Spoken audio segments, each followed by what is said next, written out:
आज की कहानी एक ऐसी रईसजादी की है जो अपनी शानो शौकत और दौलत पर इतना घमंड करती है कि दूसरों को इंसान तक नहीं समझती। उसकी एक मामूली नौकर जिसे वो बात बात पर नीचा दिखाती और परेशान करती रहती थी। एक दिन किस्मत ने उस रईसजादी को उसी नौकर के साथ एक सुनसान आइलैंड पर फेंक दिया जहाँ सरवाइव करना इतना आसान नहीं था। जब भूख प्यास और बेबसी उसे तोड़ने लगती है तभी उस नौकर को मौका मिलता है अपने ऊपर हुए जुल्म के हिसाब लेने का, क्योंकि अब रिमोट उसके हाथ में था और मैडम की अकड़ मछलियां पकाने में लगी हुई थी। और जरा सा भी एटीट्यूड दिखाने पर वो उसे ऐसे ऐसे पनिशमेंट देता है जो देखेंगे हम आज की इस पूरी कहानी में। सो हेलो दोस्तों, मेरा नाम है इशिता और कहानी की शुरुआत होती है एम्बर नाम की एक औरत से जो एक बड़े बिजनेसमैन की वाइफ है, लेकिन वो अपनी लग्जरी लाइफ और अपने हस्बैंड टोनी की अमीरी से इतनी घमंडी है कि वो किसी से ठीक से बात तक नहीं करती और शायद इसी वजह से ज्यादातर लोग उसे बिल्कुल भी पसंद नहीं करते। लेकिन इससे उसे कोई फर्क नहीं पड़ता और इस बार ट्रिप मनाने के लिए वो अपने हस्बैंड और 2 कपल्स के साथ अपने प्राइवेट प्लेन से ग्रीस के लिए रवाना होती है। वहाँ पहुंचकर वो समुद्र में घूमने के लिए वो सभी एक शिप को हायर करते हैं। जब ये लोग शिप के पास पहुंचते हैं तो स्टाफ मेंबर और शिप का कैप्टन बर्ली सभी का वेलकम करते हैं। लेकिन जब कैप्टन सबसे हाथ मिला रहा था तो एम्बर हमेशा की तरह एटीट्यूड में रहती है और बिना हैंडशेक किए ही चली जाती है। सबको ये बात काफी अजीब लगती है। इसी शिप पर काम करने वाला जोसेफ नाम का एक लड़का जिसे एम्बर का ये बिहेवियर बिल्कुल भी अच्छा नहीं लगता। फिर वो सबका सामान ले जाकर उन्हें उनका कमरा दिखाने लगता है, लेकिन एम्बर को यहाँ कुछ भी अच्छा नहीं लगता और उसके रूड बिहेवियर से लग रहा था कि वो इन सब से अच्छा डिजर्व करती है। फिर वो रूडली पूछती है, क्या यहाँ जिम है? तो जोसेफ चुपचाप जाकर एक छोटी सी साइकिल लेकर आता है और कहता है, क्या इससे आपका काम चल जाएगा? असल में वो एम्बर का मजाक उड़ा रहा होता है, जो देखकर एम्बर गुस्से में कहती है कि मैं तुम्हें तुम्हारी जॉब से निकलवा सकती हूँ। फिर अगले दिन सब लोग छोटी बोट्स में डाइविंग करने जाते हैं। बाकी सब पानी में जाकर मस्ती करते हैं, लेकिन एम्बर पानी में नहीं उतरती क्योंकि उसे पानी से डर लगता है। वो जोसेफ से कहती है, तुम यहीं मेरे साथ बोट पर रुको। तो जोसेफ को भी मजबूरी में उसके साथ रुकना पड़ता है। तभी जोसेफ कहता है, आपको भी उनके साथ स्विमिंग करने जाना चाहिए। ये सुनकर एम्बर उससे बहुत ही रूडली कहती है, अब तुम मुझे बताओगे कि मुझे क्या करना चाहिए। उसकी ये बिहेवियर से जोसेफ को बहुत बुरा लगता है, लेकिन वो कर भी क्या सकता था। इसके बाद हम अगले दिन का सीन देखते हैं जहाँ एम्बर एक्सरसाइज कर रही होती है। वहाँ पास में जोसेफ साफ सफाई कर रहा था। एम्बर उसे देखकर वहाँ भी उसे नीचा दिखाने लगती है, जो सुनकर जोसेफ वहाँ से चला जाता है। इसके बाद हम देखते हैं कि सभी लंच करने बैठते हैं। सब लोग बड़े मजे से खा रहे होते हैं, लेकिन एम्बर को खाना पसंद नहीं आता। वो गुस्से में जोसेफ से उल्टा सीधा बात करने लगती है और कहती है, खाना ठंडा है, इसे अभी गर्म करके लाओ। ये सुनकर जोसेफ अपना काबू खो बैठता है और गुस्से में सारा खाना उसके सर पर डाल देता है। एम्बर गुस्से में चिल्लाने लगती है कि बेवकूफ, ये तुमने क्या किया? तभी जोसेफ एकदम से उसे उठाकर समुद्र में फेंक देता है, लेकिन बाद में पता चलता है कि वो ये सब इमेजिन कर रहा था। फिर वो किचन में जाकर अपने दोस्तों को एम्बर की हरकतों के बारे में बताने लगता है कि ये औरत कितनी घमंडी है। तो बर्ली कहता है, ये अमीर लोग ऐसे ही होते हैं, हमें हर बार मुस्कुराते हुए इनकी बात माननी पड़ती है, इनका कोई इलाज नहीं है।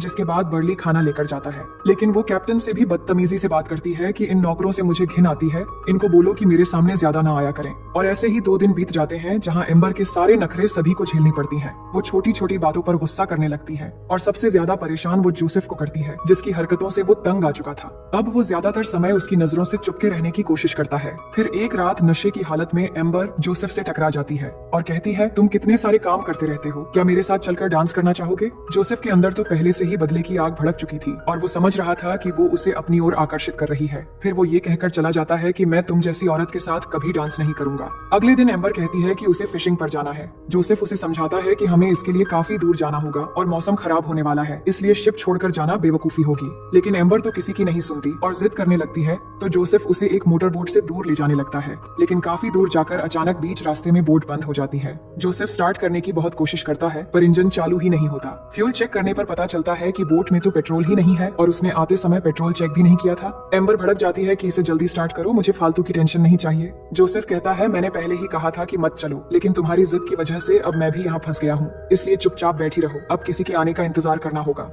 अब दोनों खुले समंदर के बीच फंसे हुए हैं और उन्हें उम्मीद होती है कि जल्दी कोई आ जाएगा, लेकिन रात बीतकर दूसरा दिन आ जाता है, यहाँ कोई भी नहीं आता। खाने पीने की चीजें खत्म हो चुकी हैं और ऊपर से एम्बर नखरे करने लगती है कि मुझे जल्दी यहाँ से निकालो वरना मैं तुम्हें नहीं छोड़ूंगी। जोसेफ को उसकी बातों से बहुत गुस्सा आता है पर वो कुछ कर भी नहीं पा रहा था। तभी एम्बर को बॉक्स में एक गन मिलती है, तो जोसेफ कहता है, ये फ्लेयर गन है जिससे सिग्नल देकर मदद बुलाई जा सकती है, इसलिए अभी इसे मत चलाओ। समय ऐसे ही बीतने लगता है और उन्हें बहुत ज्यादा भूख भी लग रही थी, तो जोसेफ किसी तरह एक मछली मछली पकड़ लेता है और एम्बर को खाने के लिए देता है, लेकिन एम्बर इसे गंदा कहकर फेंक देती है। तभी उन्हें कुछ दूर एक बोट नजर आती है तो एम्बर फ्लेयर गन लेकर चलाने वाली होती है, पर वो चला नहीं पाती और इसी हड़बड़ी में गलती से बोट पर गोली चल जाती है, जिससे उसकी हवा निकलने लगती है। अब दोनों आधी बची हुई बोट के हिस्से को पकड़कर तैरते रहते हैं। इसी तरह रात हो जाती है और ऊपर से बारिश और तूफान भी शुरू हो जाता है, पर दोनों किसी तरह बोट को पकड़े हुए रात गुजार लेते हैं। अगली सुबह आंख खुलती है तो उन्हें कुछ दूर एक आइलैंड नजर आता है। उम्मीद की एक किरण जागती है और दोनों किसी तरह उस आइलैंड तक पहुंच जाते हैं, पर जैसे ही पहुंचते हैं एम्बर बोलती है, जल्द ही मेरा लॉयर तुमसे मिलेगा और तुम्हें सलाखों के पीछे डालेगा। जोसेफ कहता है, तुम्हारे मन में जो आए करना मुझे कोई फर्क नहीं पड़ता, और वैसे भी तुम जैसी चुड़ैल मुझे बिल्कुल भी पसंद नहीं है। तुम्हें भी ऐसा ही लगता है तो यहाँ से हमारे रास्ते अलग होते हैं। अब ये आइलैंड बिल्कुल सुनसान होता है और यहाँ सरवाइव करना बहुत ही मुश्किल होने वाला था, लेकिन जोसेफ को ऊपर जाकर एक छोटी सी झोपड़ी मिल जाती है जिसमें शायद पहले कोई रहकर गया होगा। वो उसे थोड़ा बहुत ठीक करके रहने लायक बनाता है और फिर झरने से पानी पीकर मछली पकड़ने के लिए एक जुगाड़ तैयार करने लगता है। वहीं एम्बर को देखते हैं, जिसे चारों तरफ घूमने के बाद कुछ नहीं मिलता तो वो एक जगह छुपकर जोसेफ को देखने लगती है। जोसेफ कुछ समय में मछली पकड़कर लाता है और छांव में बैठकर आराम से खाने लगता है। एम्बर ये देखकर जोसेफ के पास पहुंचती है और कहती है, मुझे खाने के लिए कुछ फिश दे दो, लेकिन जोसेफ इनकार करता है कि मैं तुम्हें कुछ नहीं दूंगा क्योंकि तुमने हमेशा मुझसे बुरा बर्ताव किया है। फिर भी एम्बर की घमंड नहीं जाती। वो एटीट्यूड दिखाते हुए उससे कहती है कि मैं ये फिश तुमसे खरीदना चाहती हूँ, लेकिन जोसेफ कहता है मुझे ये फिश नहीं बेचनी। तो एम्बर कहती है, मैं इसके लिए $1000 दूंगी और अपनी सोने की ब्रेसलेट भी उसे दे देती है, लेकिन जोसेफ उसे फेंक देता है कि यहाँ ना तो तुम्हारी दौलत काम आएगी और ना ही घमंड। अगर भूख लगी है तो खुद जाकर मछली पकड़ो। एम्बर गुस्से में उसके ऊपर मिट्टी फेंक देती है तो जोसेफ भी भड़क जाता है और उसे एक थप्पड़ मार देता है और कहता है, अगर तुम्हें कुछ खाना है तो मुझे मास्टर कहकर बुलाना होगा। इस आइलैंड पर मैं तुम्हारा बॉस हूँ और मेरी सारी बातें तुम्हें माननी पड़ेगी। आज से तुम मेरी नौकर हो और मैं तुम्हारा मालिक। तुम सबसे पहले मेरे सारे कपड़े धोकर उन्हें सुखा कर ले आओ, जिसके बाद मेरा मन हुआ तो तुम्हें खाना दूंगा। एम्बर के पास अब कोई रास्ता नहीं होता तो गुस्से में वो जोसेफ के सारे कपड़े धोती है और सूखने के बाद उसे लाकर देती है, जिसके बाद जोसेफ उसे पानी भर के लाने के लिए कहता है तो वो ये भी करती है। इसके बाद जोसेफ उसे खाने के लिए देता है। एक अमीर और घमंडी औरत जो खाना थोड़ा ठंडा होने पर गुस्सा करती थी, अब भूख की वजह से वो आधा कच्चा खाना भी खा रही थी और जोसेफ भी यही चाहता था कि उसे अपनी गलती का एहसास हो और उसकी अमीरी का घमंड टूट जाए। फिर वो रेस्ट करने के लिए अपनी झोपड़ी में जाता है और एम्बर को बाहर सोने के लिए कहता है। जब एम्बर अंदर आने की रिक्वेस्ट करती है तो वो कहता है, अगर अंदर सोना है तो मेरे साथ बेड शेयर करना पड़ेगा क्योंकि जगह कम है। ये सुनकर एम्बर मना कर देती है और बाहर ही सो जाती है। अब इस आइलैंड पर उनकी पहली रात बीत जाती है और सुबह होते ही दोनों मछलियां पकड़ने जाते हैं और कुछ देर के बाद एक मछली पकड़कर वापस आते हैं।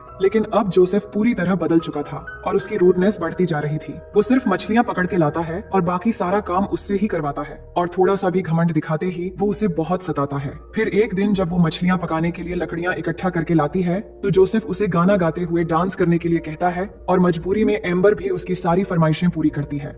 अब एम्बर एक नौकर की तरह उसके सारे कपड़े भी धोती है और अगर कोई बात नहीं सुनती और एटीट्यूड दिखाती है तो जोसेफ उसे पनिशमेंट भी देता है। समय ऐसे ही बीतने लगता है और इस वीरान आइलैंड पर धीरे धीरे इन दोनों के बीच एक अजीब सी केमिस्ट्री बननी शुरू हो जाती है। फिर एक दिन जब एम्बर मछलियां पका रही थी तभी जोसेफ अचानक एम्बर से कहता है, मेरे हाथ पर किस करो। एम्बर पहले तो ऐसा करने से मना करने लगती है, लेकिन हालात ऐसे होते हैं कि मजबूरी में उसे करना ही पड़ता है। जोसेफ ये सब कुछ इसलिए कर रहा था ताकि उसकी सारी अकड़ टूट जाए और वो एक अच्छी इंसान बने। अब जोसेफ एक आमिरजादी और घमंडी को अपना नौकर बनाकर एक शाही जिंदगी बिताने लगता है। इसके बाद एक दिन जब एम्बर काम कर रही थी तो जोसेफ उसके पास आकर किसी बात को लेकर उसे परेशान करने लगता है। एम्बर अब तंग आ चुकी थी, इसलिए उसके बार बार परेशान करने पर वो उसके प्राइवेट पार्ट में लात मारकर भागना शुरू कर देती है। जोसेफ गुस्से से भरा हुआ उसके पीछे भागने लगता है। एम्बर को लग रहा था कि शायद अब वो उसकी मजबूरी का फायदा उठाएगा, क्योंकि उसे अच्छे से पता है कि वो इस आइलैंड से बाहर जा ही नहीं सकती। कुछ दूर तक भागने के बाद वो उसे पकड़ लेता है और अब जोसेफ ने ये मन बना लिया था कि अब वो उसका अच्छे से सर्विसिंग करेगा,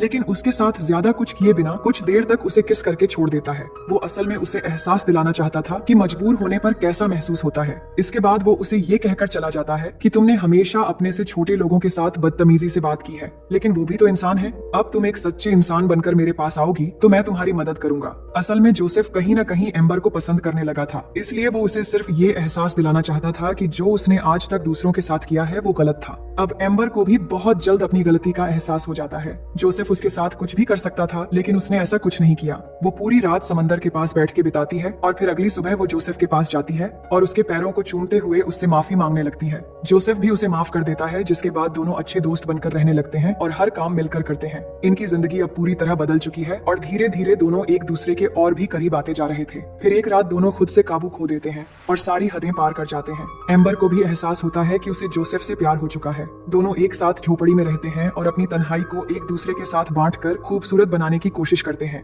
फिर जोसेफ एक दिन कहता है, तुम इतनी रूड कैसे बन गई और शिप में हम सबसे इतनी बदतमीजी क्यों की? वो जवाब देती है कि मेरा हस्बैंड जितना केयरिंग दिखता है, असल में वो उतना ही केयरलेस है। शुरू से ही उसके साथ मेरा कोई इमोशनल बॉन्डिंग नहीं बन पाई, इसलिए मैं बहुत स्ट्रेस में थी और मुझे कुछ समझ नहीं आ रहा था। लेकिन तुमने मुझे वो एहसास दिलाया जो मुझे असल में होना चाहिए था। मैं तुमसे बहुत प्यार करती हूँ और तुम्हें कभी भी खोना नहीं चाहती। जोसेफ तो पहले से उसे पसंद करता था, इसलिए वो तुरंत एक्सेप्ट कर लेता है। अब दोनों इस आइलैंड पर एक दूसरे के साथ बहुत खुश हैं। पर एक दिन एम्बर जब लकड़ियां लेने जाती है, तभी अचानक उसकी नजर समंदर में चलती एक शिप पर पड़ती है, जिसे देखकर पहले इशारा करने लगती है, लेकिन फिर एक पल में रुक जाती है। रात को इस बारे में जोसेफ को भी कुछ नहीं बताती। वो समझ रही थी कि अगर वो अपनी पुरानी जिंदगी में वापस गई तो शायद जोसेफ को हमेशा के लिए खो देगी। वो ऐसे ही जोसेफ के साथ रहना चाहती थी, चाहे इस वीरान आइलैंड पर जिंदगी कैसी भी हो। फिर झोपड़ी में आकर उन्हें शराब की एक बोतल मिल जाती है, जिसे पीकर दोनों रात भर बहुत डांस करते हैं और मस्ती मजाक करते हुए दोनों एक बार फिर से बहुत करीब आ जाते हैं। और उस रात के बाद से दोनों एक कपल की तरह रहने लगते हैं। वो जानते थे इस आइलैंड पर उन्हें देखने वाला कोई नहीं है, जिसका फायदा वो पूरी तरह से उठाते हैं।